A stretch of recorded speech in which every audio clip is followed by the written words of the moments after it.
Hey guys, and welcome to Pixel Cherry Ninja's channel. It's the weekend, which means only one thing. It's time for that weekly news roundup. As always, we will begin with FPGA gaming news, the MiSTer, the Analogue Pockets, and any other FPGA gaming news out there. After that, we'll move over to some random and related gaming news. Now, we have a giveaway happening. You're going to find out more about it. Stay tuned, but you can win yourself a brand new MiSTer Pi, courtesy of Taki Udon. So that's freaking awesome. Make sure you enter that draw. Now, if you're not subscribed to the channel, then a subscription and a like is super duper appreciated. I do have a Patreon set up if you wish to support the channel further. Don't forget to check out the sponsor of the weekly news show, Mr. Add-ons, an absolutely awesome family run store. And finally guys, before we get into it, Free Play City, London's best arcade, check it out. And another reminder, don't forget to check out the MiSTer Pi giveaway. Are you somebody that watches my videos in the hope of picking up a MiSTer FPGA one day? Or are you someone that already has a MiSTer but thinks, oh, I hate disconnecting it and moving around with me all the time and I really want another one? Well, either way, you can enter the giveaway over at metalgamesolid.com, and this giveaway is courtesy of Taki Udon and the awesome guys at Retro Remake. You can win an SD RAM bundle of the fantastic MiSTer Pi, and it's very, very easy to enter. So yeah, check it out. Just head over to metalgamesolid.com. As soon as you go there, you're going to see it's the first article you're going to see. We have sticky there. We've had plenty of entries, but hey, we are going to pick a winner. We're going to pick a winner randomly. So enter, and best of luck to everyone that enters.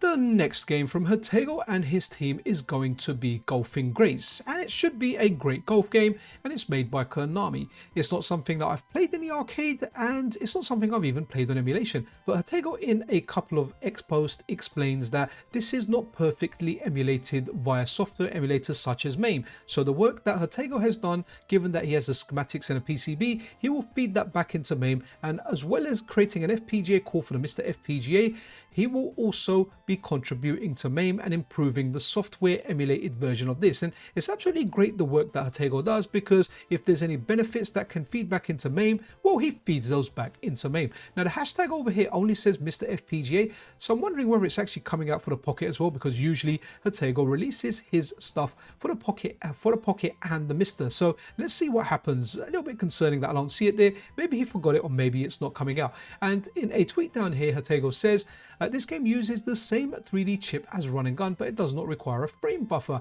other than that chip. The rest is very similar to Sunset Riders hardware. This one and a few other games is why Sunset Riders core is still in beta. There are still a few more games that will fit in it, so hopefully we'll get this Golfing Grace, and we'll get a few other games, and then we will get a public release. But let me know if you played this in the arcade. I wasn't a big golfing game fan in the arcade. I kind of like games where you, I don't know, run people off the road or you killed things, right? That was me. But yeah, looking forward to this. Golfing games are very, very relaxing. When you've had a stressful day at work, last thing you want to do is go online, play Street Fighter and get your butt handed to you, but instead you can touch grass virtually and play yourself some golf. Courtesy of the core developer Weka, we now have two new games working on the Taito F2 core. Now, when I check out System 16, it says these are on the Taito F1, but maybe it's a combo of a Taito F2 and a Taito F1 core. But either way, one of the games is Metal Black, and guys, this game is wicked. When you do your special attack, it just feels so darn good, and that's one thing I like about shmups. You always want to feel powerful, and when you fire that big thing out there, you definitely feel powerful. Check this out now. I'm not sure if they're available via update tool. They are available to install manually. It was a test core when I downloaded it a few days ago. Maybe it is available via update tool. I'm not quite sure. And by the way, when you see that insect or when you see that building floating up, don't go in the top right corner because you die. And the other game that's part of this is this game here. It's a game called Dead Connection, and it's like a gallery run and gun shooter, is that what to call it? And it's very, very fun. Like, it looks like it's taken a lot of inspiration from movies like The Godfather and potentially Dick Tracy as well. It's a fun little game. Like, you're very, very small sprites on the screen and you get to shoot a lot of stuff, and there's some really, really good kind of set comedy-ish even pieces in here. And yeah, doesn't that banister and those stairs remind you of Scarface? Say hello to my little friend. This week has been a big week for the Super Station 1. It's going from like awesome to, I don't know, super duper awesome, but there's been like a lot of new information and just a lot of new features added over to it. So bear with me, this may be fairly long. That's what she said. I know, ha ha ha. So stupid.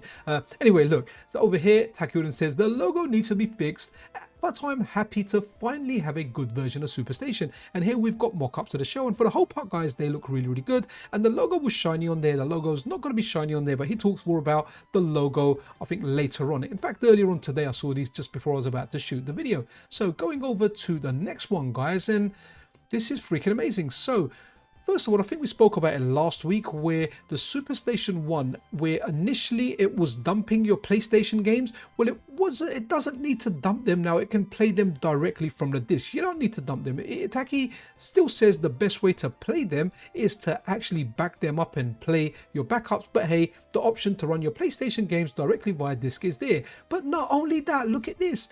Taki says, I had some downtime after work today, so I added preliminary support to loading Sega CD games from disc without dumping on Superstation. So as well as running PlayStation games directly, as well as having the option to dump them, you can now do Sega CD as well, which by the way in the UK we call it Mega CD. Hate Sega CD, I just like Mega CD. It works very well. I'll try Sega Saturn when I get a chance. And no sooner but a little bit later, Taki comes out and says, here we go, let me just run that back a little bit. Taki said, added preliminary support for loading Sega Saturn games from disc without dumping on Superstation. So that's PlayStation, that's Mega CD, and that's the Sega Saturn. It needs some additional work to make it more seamless. PC Engine CD is next. And guys, what a choice of a game. Let me skip it up ahead a bit because, you know, it's loading and whatnot. But the game that boots up is a superb game. Do you know what it is? Yeah, it is Sega Rally. It's such a great game. Right, okay, so this one over here now. Added preliminary support for loading PC Engine CD games from disc without dumping on the Superstation. This system is fast, but it needs more work. I'll circle back after PSX is perfected. So guys, let's count this now. So your Superstation 1 will run your PlayStation games. We're talking directly and dumping, but as well as that, Mega CD, Sega Saturn, and PC Engine CD. I'm beginning to think that this is really the best version of the MiSTer FPGA to get. I mean, there's other choices out there, there's other great products out there, but heck, this is doing all your optical media, which I don't think anything else currently is. Right, and then this one over here. Okay, so after playing all of that, rounding out the week with adding support for playing physical audio CDs on Superstation 1. It works in any core with audio CD support in the BIOS. So guys, you can jam your CDs. Remember where we used to jam our CDs on our consoles that had a CD drive, and you could get all those visual effects and you could be tripping out to images, moving images and animations like that. Well, you can go back to the 90s or the early 2000s and well, relive your glory days, guys, and yeah, have a party, have a CRT, and just have all of these bouncing about while everyone is well, just dancing about. Right, what's next? Nostromo here says, is there a possibility in the future for an add-on that comes with different adapters for original 816-bit game cartridges? And I think Taki here just answers, it's possible, but we have enough on our plate right now. And let's go by track record and what the Superstation 1 is getting. And it almost seems that if Taki was to release a cartridge-based console, chances are it will start taking all the bloody cartridges with adapters, obviously, because CDs are the same shape, cartridges aren't always the same design. What we've got over here, so Don't Know How to Fly here says, the real missing feature for me is automatic switch from SNAC to USB adapter for PSX controllers in order to be able to use them in the menus and other cores and in native mode for PSX core. And then Taki said it's on my to-do list. If we have enough time, it's easy to implement in hardware. Okay, so we may get that. That's really cool, because if you're running SNAC, you need to have a keyboard or something else to control the menu because it's talking directly to the core, and something that will allow you to swap between the two and then use that controller in a different core. Yeah, that would be a welcome feature. And Cody over here says, okay, huge question, is there any way we could play DVDs on this or maybe video playback via USB? It'd be great for CRTs or RetroShrink CRT filters. I wish MiSTer had a video core. And Taki says yes, but the performance isn't great. So there you go. You know, you're gonna watch it like you're buffering a movie on dial-up. sorry, watching a movie while it's buffering on dial-up. Right, this one over here, just talking about the kind of logo over here, and Taki's exploring the idea of having the Superstation 1 logo come as a high gloss part of the front shell with a set of decals in the box that you can use to customize stock high gloss, PS1 colors, monochrome, white or gray, and holographic. So you could jazz it up to your liking, leave it blank, put in holographic ones, or put in a colorful one. I guess the choice is yours, and I'm all about choices. I like choices. You know, there might be 10 choices, I might hate 9 of them, but other people, different people have different choices. That's why people buy all the weird stuff, like clothing stuff I see that I'll never wear. There is a market for it, essentially. And the final question here before we move on, and probably the most important question here. So French here says, will the Superstation be able to play games burnt on CDs? And Takiudan simply replies, yes. So this is a funny one, right? So I get when people want to play optical media, they've got their original games, right? They've got their, I don't know, Metal Gear Solid, they've got their original Final Fantasy, and they remember being a kid and opening it and putting it in, and getting that nostalgic feeling is going to be good for them. But if you're playing a backup, are you going to get the same nostalgia because all your games were pirate and you never bought an original game in your life and you want to run those same pirate CDs? I mean, if you're running the pirate CDs, why not take the next level and just like back them up and play them, right? Or, you know, play like a nice old time. I don't get it, but hey, maybe someone's got like, maybe that's all they ever had, and they had some nicely printed ones, you know, like the ones I saw when I go on holiday. But either way, a lot of stuff has happened for the Superstation 1. It's looking really, really good. And all the chat on my channel that I'm seeing when I'm doing individual videos about this, people are like, oh man, I'm so glad I never cancelled my pre-order. And some people are like, oh man, I'm gutted I cancelled my pre-order. It looks like the first ones are going to begin to go out quarter 3. So yeah, this is going to be a great product. And from one excellent Mr. FPGA product straight to another, and this time we're looking at the MiSTer Multisystem 2, and this time it's running cartridges. So they intend to have adapters to allow you to play your cartridges. So while Takiudon is doing the optical media, the MiSTer Multimedia team are working on bringing you cartridges over, and they've only shown like the Game Boy at the moment. I don't think they've shown Game Boy Color. It's Game Boy DMG that I'm primarily seeing on this. They've also got the Game Boy camera working, so that's really, really cool. Some really, really good innovation in the world, in the scene, in the MiSTer FPGA scene. And here you go, you can attach your camera to the MiSTer Multisystem. How crazy is that, guys? But moving on from there, let's check out some tweets now. So MiSTer Multisystem 2 started shipping to customers ahead of our planned August the 10th estimate. Thank you and enjoy. And guys, I have to say, when was this posted? Where's the date on that? Okay, August the 7th. So 3 days before the estimated release date. And that's really, really good, because one thing I've learned since covering retro gaming is delays almost seem inevitable. Whenever someone gives a date, something happens, unforeseen circumstances, supply issues, lead time issues, something happens and it causes delays. Well, it looks like the guys at MiSTer Multisystem 2, the guys over at Herber, they have actually got it out 3 days before their kind of initial estimate. So well done there, guys. And what's really wholesome here as well, the Multisystem LCD 8.9 flip up cover is on printables, guys. So let me click on that. We'll look at that in just a second. But as well as that, we've also got posting all the Multisystem 2 3D printed files today. First up is the main Multisystem 2 analog enclosure, and yeah, you can go to printables and you can just download them. There's no price attached to it. You can just download it and print your own. So that's really, really nice. They've created a new system, they've created new attachments and add-ons for that system, but ultimately if you want to print it for yourself, you can absolutely do that. One of the heroes of FPGA gaming, Jose BG, or you may better know him as the Ypsilon. So over here he says, the new database altcoins has just been added to update all. Activate it in the settings screens on your second run.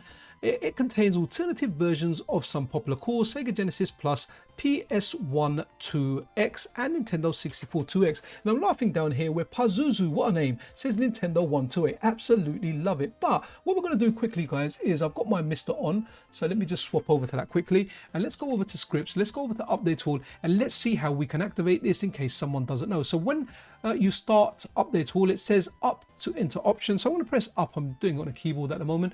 And if we go here to other cores, right, there you go, alt cores off. I want to turn them on and I'm going to go select And yep, okay, so let's get back out. Oh, sorry, back. Right, excellent. Oh, sorry, did I just turn that off now? No, all corners are on. Sorry, my bad. Right, okay. And right, okay, cool. We're on back now. And now I am gonna exit and run update all, and that will grab the alternative cores for me as mentioned in the Epsilon post. So very easy, very streamlined. You know, everything that Epsilon does just makes something very easy. The Epsilon does have a Patreon, so if you want to support their awesome work, please do so. But yeah, they make maintaining your MiSTer FPGA so super easy. Madoka, the developer that recently brought us a game called Star Force over to the MiSTer FPGA, again, very well received within the FPGA gaming community. They're now kind of working on a new core, and this is the latest tweet from them. So the Phozon I have is this one, but when making FPGA version, should I just release something that works for now or completely rewrite it? I am really torn. It would be fine if it just works, but the source code is way too messy, but rewriting it is also a hassle. So this is something that they wish to release later on. Not sure what the target platform is. The last release was the MiSTer, so it might well be the MiSTer. The thing is, we already have this for the MiSTer. We have a version of this. We also have it for the Analogue Pocket. It was ported over. The MiSTer core was ported over from the MiSTer to the Analogue Pocket by Obsidian.dev. And these are the games on this system. So we've got Phozon on the main one here, but Dig Dug 2. We've got a game called Grobda, O.M.A.Hei, which is a favorite of many, Moltos, Pac-Man and Pal, or Pac-Man and Chomp Chomp. Kind of prefer the Chomp Chomp name. Phozon, the game that Madoka actually mentions. Super Pac-Man, Tower of Daruga. Yeah, so that system's kind of already there. So maybe that's just the personal challenge for Madoka. Maybe that's something they just want to tackle for themselves. Some people like developing for fun, and maybe this is their way of having some fun. Just a quick reminder here that the Sega Saturn core, as awesome as it is via Update Hall, it's always been updated in the unstable Nightly's channel, or it's always been updated, but you can grab a compiled version of the core from the unstable Nightly's channel over on the MiSTer FPGA Discord server. And the latest fixes SRG 320 mentions Fix Plus released by Slave Batman Forever, player selection screen fix regression. Fix a split MA and branch IF slots in SH2 core, prefix the sleep command, fix overflow in the vision unit. Guys, the Sega Saturn is one of my favorite cores on the system, that and the STV. They are freaking awesome. Yeah, if you dabble in the world of unstable, make sure you update the Sega Saturn and the STV core. They are awesome. For MiSTer Organize, August the 7th. The update for August is here. Well, MiSTer Organize is a project that lets you organize your games collection on your MiSTer via DAT files, and it makes indexing them very easy and just very pleasant on the eye. I tried out some of it, and yes, I did like it. Now, it's quite a long post there. It's a public post. You can read it, and you can grab the latest release from their Patreon post. Like I said, public post. So I'm going to talk about all of it. Read this one out for yourself. But one of the main things on here, so the MiSTer Organize project available on Discord and GitHub has released a major update featuring the complete PSX one game one ROM set. This includes USA, Europe, Japan and other regional exclusives, plus add-ons, bonus discs, educational titles and organized multi-disc games. And in particular, the MiSTer Organized project wants to thank Asphatel for being awesome and arranging the sorting tool and the scripts required for this project to prosper. We now have the arcade game Airgallet available on the MiSTer FPGA. This is a release that's been put out by the Corn Up Collection, and it's on the Cave 68000 core.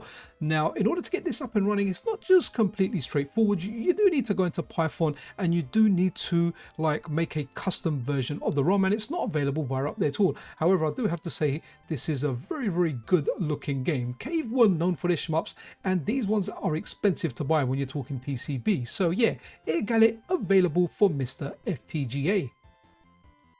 So a couple of weeks ago, Paprium was all the talk in retro gaming. So Crix over here has posted for owners of the Mega SG that are using an EverDrive how to get this working. I'll leave a link to this tweet. I'm not going to read it all out, but you do need to roll back your firmware to an older version. Hopefully Analogue can implement what's required to get Paprium to working in a firmware update, but for now you need to roll back if you want to play Paprium. And it's here, it's finally here. Mario Kart 64 is now Mario Kart 128. Would that be right? Well, it's working on the Sega Dreamcast. It's been ported over to the Sega Dreamcast. Now, I've not had a chance to check this out yet, but you know what my buddy Video Game Esoterica has, and he's done an excellent video on it. So yeah, if you ever wanted Mario Kart, you never had a Nintendo 64, you looked at it with great eyes of jealousy, only having a Dreamcast, well, guess what? Your day has come. You can play Mario Kart on the Dreamcast, and from what I recall, Sonic is also selectable. Well, no sooner is Mario Kart 64 out for the Dreamcast that the developer behind it, the main developer behind it, J.N. Martin, is now talking about his next N64 port to the Sega Dreamcast, and this time it's Star Fox. And what a great choice. So J.N. Martin and the Sega Dreamcast are going to be doing a barrel roll. Pang, pang, pang. I remember Pang coming out in the arcade. I remember looking at it and thinking, why the heck would I want to play a game where I'm popping balloons or bubbles or whatever the heck they are? And a friend of mine played it and he said, no, you have to try it. And once I tried it, I was hooked. Now I'm a little bit gutted here because yesterday I did a Mega Drive live stream where we looked at homebrew and aftermarket games. And I meant to add Pang to that folder of games I was going to show during that stream, and guess what? I forgot. And honestly, I feel gutted now because I really wanted to try this game and I wanted to show this game off on stream, but I didn't. But hey, guess what, guys? You can. Naturally, like, links will be provided, and you can go and grab this right now and play this on your Mega Drive, play it on your MiSTer, play it on your Analogue Pocket, play it on an emulator. Just play it. Mega Pang, or Pang is now Mega Pang on the Mega Drive. And this is something I did run in the stream yesterday, and this is Rick Dangerous, and it's here for the Mega Drive, Rick Dangerous DX Mega Drive. And guys, this is fantastic. Anyone remember that sound? Hold your ears. I don't want to damage your ears. I do have a limiter on, so it's not going to explode your speakers, but wah! I remember playing Rick Dangerous on, I can't remember if it was the Atari ST or the Amiga first, and it was an instant classic. I always say it, this is the granddaddy of that game, Splunky, and any other game like this. It is just superb.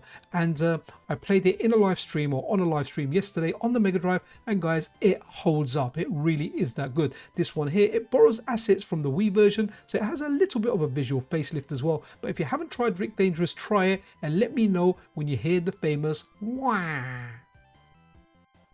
The Atari Lynx. It's a handheld console that I more played around like my cousins and my uncle's house. And like, there used to be a time where we used to go to like our cousin's place for all summer. Like, we're talking like a massive period during the holidays. You know, my mum was very close with her sister and they used to hang out, and the kids got to hang out as a bonus. But guess what? The Atari Lynx has got a new game, Nishiyama, new Atari Lynx game presented at Silly Venture 2025 Summer Edition. And you can download it from this link on this just amazing forum called Atari Age. It's been going a long time. You can watch a gameplay trailer on YouTube as well, but we're going to check out some screenshots. And guys, Atari Lynx is fantastic. For the time it was out, it just looked amazing. It was a very, very powerful machine from what I remember. I mean, the games looked good. The downfall of like the Game Gear and the Atari Lynx was battery life. You couldn't take it out with you without the batteries draining super quickly, so the Game Boy DMG won that race. But here you go. You can download it from Atari Age forums, where they've got some extra screenshots of it as well.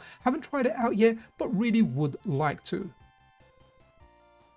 Well, holy moly, Maximus, the awesome developer behind many things, but in particular Shader Glass. Now, I've covered this on the channel before, and it's received some significant updates. Guys, like, you don't understand how good this is, or maybe some of you do.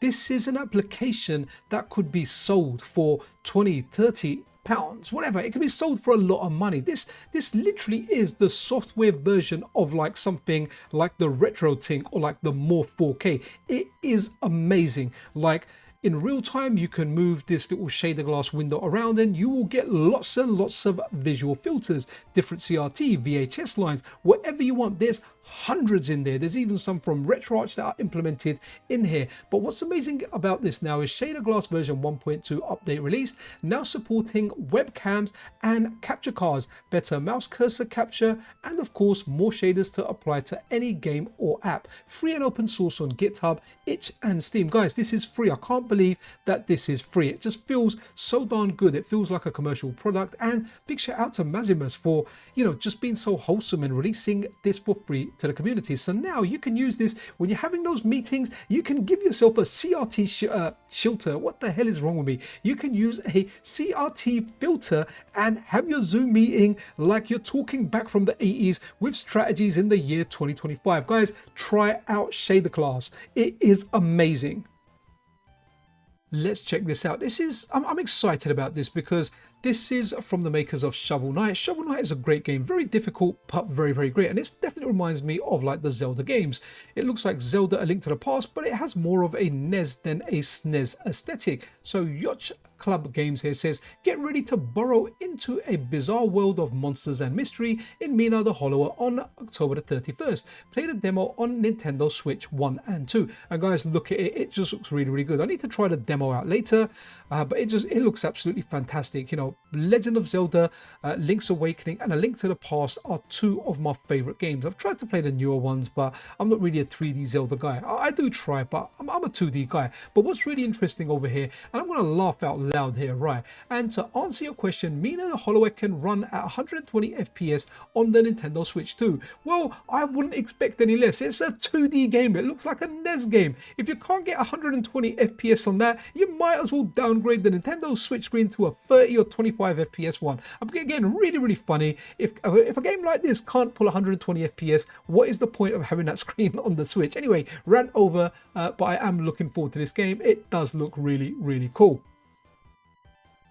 So guys, Evo just finished, and guess what? We have UK's biggest FGC event. Now, I know it will cover the big games like Street Fighter 6, what else is there, Tekken 7. I mainly played the older ones, and the older ones like Street Fighter 3 Third Strike, Super Street Fighter 2 Turbo, and I think they've got Vampire Savior. Yeah, they've got Vampire Savior in here as well. So Singho, one of the organizers of like the retro event side of this, he says here, big up all the new and returning players who have taken the time, effort and money to attend. VSF for Third Strike and Super Street Fighter 2 Turbo. So you got 100 plus entrants in Third Strike, 64 plus in Super Turbo, and 32 in Vampire Savior. Guys, this is a real fun event if you like old fighting games, even if you like new ones. But if you want to meet people with similar interests, you'll meet a lot of people there. Me personally, some of the friends that I'm hanging out with, some of my best friends now in my late 40s are people that I met in my 20s at FGC events. Some people we played online, we met at offline events, and they became best friends because, you know what, we were just crazy about fighting games where our local friends that we knew from real life weren't. So you make good friends. Like, really good event. Do check it out. Very friendly and awesome atmosphere, and yeah man, you'll have a blast. One of my favorite channels on YouTube is this one here, whatskenmaking, and whenever he puts out a video, I'm pretty sure I have notifications turned on. Yes, I do. I have them turned on because I watched the video straight away, and this time he's talking about screen mods for classic gaming handhelds like the Game Boy. Now, growing up, and he mentions this as well, I played a lot of the Game Boy DMG. It didn't have a backlight and you had to sit in a well-lit area, but it was the only way we could handheld game. Since then, we've got these IPS screens which we can use to mod our favorite devices, and for the whole part, guys, they are excellent. My Game Boy DMG one even has that like yellow-green tint filter that I like so much. But what's really awesome here is at Retro World Expo, you can see Ken. He'll be together with the channel Macho Nacho Productions. So Tito from Macho Nacho will be there along with Ken from What's Ken Making, and they are doing a workshop. You can get a seat for that. There's 30 available, and I think at the time of me doing this video there are still some seats available, and they can talk you through how to do your own Game Boy mod, like a beginner friendly way of doing it. If you want to get into modding, you might want to check that out. Now, I'll always say I pay people to do my mods, or some of my friends do it. They'll be like, yeah, you know, Pixel, come hang out for the day, we'll chill, we'll play some gaming and we'll do your mod. But there's a great degree of satisfaction to be had when you do your own mod. Now, the only things that I've really modded are like my arcade sticks. You know, when I open up a laptop and I upgrade a component in there, I'm super happy because I'm not that good at it, and I get a great sense of achievement. So if you want that sense of achievement and you want to learn it and you want to hang out with Ken and Tito for the day, well, you might want to go to the Retro World Expo.